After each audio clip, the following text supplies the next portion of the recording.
Hey everyone, Jordan here. Today we're back with another B850 preview. This is going to be the Asus ROG Strix B850-F gaming Wi-Fi. Now if you missed the previous video, B850 is a little bit of a refresh on the B650. The main change we're going to see on this generation is the enabling of Gen 5 PCIe support over the Gen 4 from B650. When we've got that Gen 5 support, this does bring it up to the X870 level, but these boards don't have the mandatory USB 4 host controller, which is something you may be paying for but not need if you go with an X870 board. So let's get inside the box. I'll cover some other changes as we go. In this little pocket, we're going to have our Wi-Fi antennas. This board has Wi-Fi 7. That's one of the things you might see on the B850 over B650. There's a bit of a bump with the Wi-Fi. Then we've got the motherboard. We're going to put that to the side for the minute and then look at what else we've got in the box.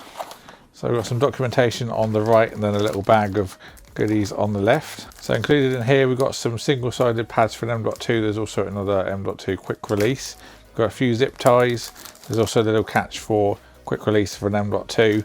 And then we've also got some more rubber pads, a couple of SATA cables, one of which is right angled, and finally an ROG keychain. Very stealthy and sleek. A lot of features actually that remind me from the Z890 Hero from this one on there as well.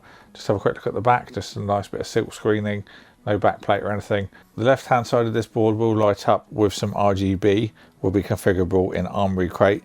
We've got a very beefy heatsink over that VRM. This has got a 16+2 power stage and also using an 8-layer PCB, which a lot of people will be happy to see. On the top left, we have got two 8-pin EPS connectors. On the previous generation, we generally saw a 8 and a 4, so a little bit more beefy on this one. These are also solid pins. To the right hand side, we've got three 4-pin headers. We've got a CPU fan, Aereo pump, and also CPU optional. Those have got little covers on them to protect them as well. On the right hand side, we have got debug LEDs for posting, very handy to have.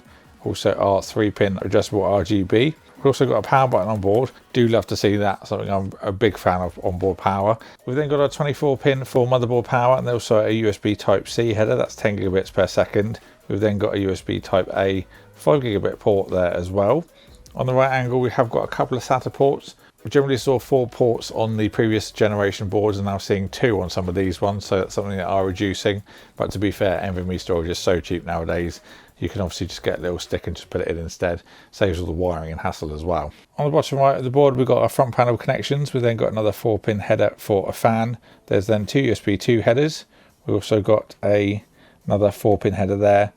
It also looks to be, we've got a Thunderbolt header there as well. A very handy thing to see if you want to add an additional Thunderbolt card. We have another 2 3-pin addressable 5 volts. Then we've got another 2 4-pin headers, so that's a total of 8 4-pin headers on this motherboard. Then finally our front panel audio on the bottom left. So going back to our socket, of course AM5, so support for 7000, 8000 and 9000 series processors. And then on the right of that we have our DIMM slots. This will support up to 192 gigabytes of DDR5, up to 8000 mega transfers per second. You may see that improved over time with BIOS updates, but that's what it can do at the time of filming. So going down to our storage and expansion slots, our first storage slot is a Gen 5 really beefy heatsink. This actually reminds me of the Z890 Hero, the way that pops out. Really beefy piece of aluminium to dissipate some heat. Then we have support there for up to an 80mm Gen 5 drive. That will then just go back in place on the left hand side and then locks itself in, like so. We then have some more heatsinks below, but we need a screwdriver to open those ones. Then this bottom panel comes off in one big piece of aluminium, thermal pads on the back again.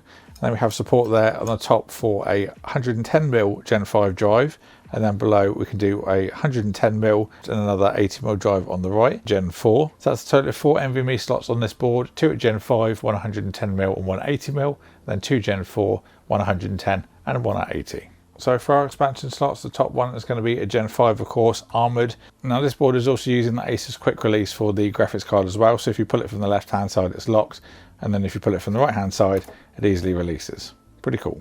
Now like the Gen 5 slot on the top, we've also got another X16 slot down below, but this is just wide to X1, but perfectly good enough for a sound card or maybe a capture card. So finally going on to the rear I/O, we've got a display port and an HDMI, very handy to have to troubleshoot with.